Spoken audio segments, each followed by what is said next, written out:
योगी सरकार पर किसान नेता ने साधा निशाना, कहा कानपुर में मां बेटी पर बुलडोजर चढ़ाकर की हत्या। फतेहपुर जिले में किसानों के एक जनसभा को संबोधित करने आए भारतीय किसान यूनियन टिकैत गुट के युवा प्रदेश अध्यक्ष ने कानपुर में हुए बुलडोजर कांड पर प्रदेश सरकार के खिलाफ बड़ा बयान देते हुए कहा है कि बुलडोजर के नाम पर चुनाव जीतकर सरकार बनाने वालों लोगों ने ही मां बेटी पर बुलडोजर चढ़ाकर उन्हें मौत के घाट उतार दिया। साथ ही कहा कि उत्तर प्रदेश में लोगों में भय पैदा कर सरकार चलाया जा रहा है।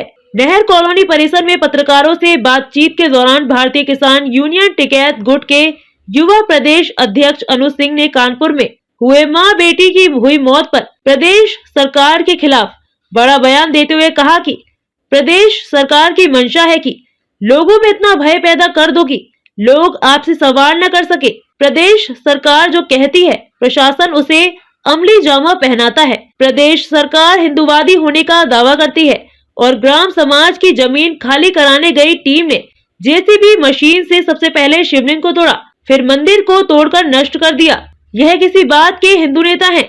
युवा प्रदेश अध्यक्ष ने आरोप लगाया है कि सबसे बड़ी बात यह है कि जब झोपड़ी में आग लगी थी तो आग बुझाने के बजाय उस पर बुलडोजर चढ़ा दिया गया, जिसमें दमने और मां बेटी की जलने से मौत हो गई। यह सब प्रदेश सरकार एक सोची समझी रणनीति के तहत आम लोगों में भय पैदा करना चाहती है। उन्होंने कहा कि अगर पीड़ित परिवार ग्राम समाज की जमीन पर रह रहा था और 1 महीने पहले खाली कराने को कहा था तो उनको ग्राम समाज की जमीन पर घर बनाने के लिए पट्टा पर दे देते, क्योंकि ग्राम समाज की जमीन गरीब निर्धन परिवार के लिए ही होता है। उत्तर प्रदेश के फतेहपुर जिले से चमन इरफान की खास रिपोर्ट।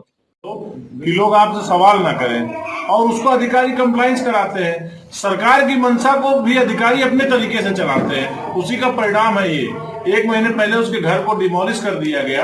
अगर वो झोपड़ी में बना करके उसका परिवार रह रहा था, ये कहते हैं हिंदूवादी सरकार है। हिंदू की बात करते हैं, सबसे पहले कल वहां जेसीबी पहुंची तो उसने शिवलिंग को ही तोड़ा, उसने मंदिर तोड़ा शिव जी का। तो किस बात के हिंदूवादी नेता है? उसके बाद वो झोपड़ी में रह रही थी, उसकी झोपड़ी में आग लगाई गई और आग बुझाने के बजाय उस पर बुलडोजर चला दिया गया, जिसके कारण 2 लोग दब करके मर गए। तो ये सरकार जो है भय बनाना चाहती है। सरकार अगर गरीबों के लिए काम करती तो ग्राम समाज की जमीन किस लिए होती है?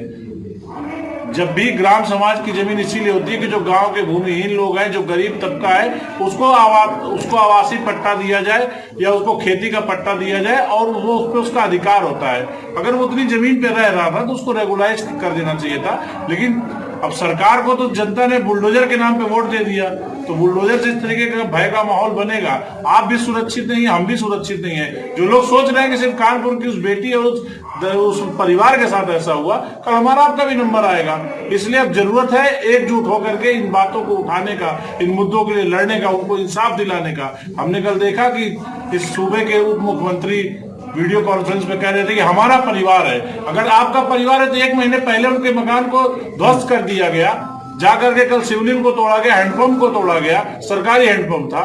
तो आपका परिवार है तो आप क्या कर रहे थे? आपके परिवार को तो जब कई परिवार आपका निकलता है प्रोटोकॉल मिलता है, उनको आपने कितना प्रोटोकॉल दिया? 2 महिला जल के मर गई, वहां से इंस्पेक्टर भाग गया, वहां सब सिपाही भाग गए, वहां से लेखपाल भाग गया, कानून को भाग गया, एसडीएम भाग गया। डीएम ने उनकी नहीं सुनी, अपने दफ्तर में उसके जब गए थे डीएम के, उसने धक्के मार के निकाल दिए। तो इस सब की जांच होनी चाहिए। सरकार को इसकी जिम्मेदारी लेनी पड़ेगी कि सरकार की लापरवाही के कारण, सरकार की गलत नीतियों के कारण कल वो हादसा हुआ। और इस तरह से बहुत से हादसे सरकार कराती रहती है। जो दब जाते हैं उनका किस्मत अच्छा था कि ये मुद्दा उठ गया, आप लोगों ने उठा दिया, उन्हें कुछ न्याय मिल जाएगा। किसानों की अगर बात करें तो आय दोगुनी करने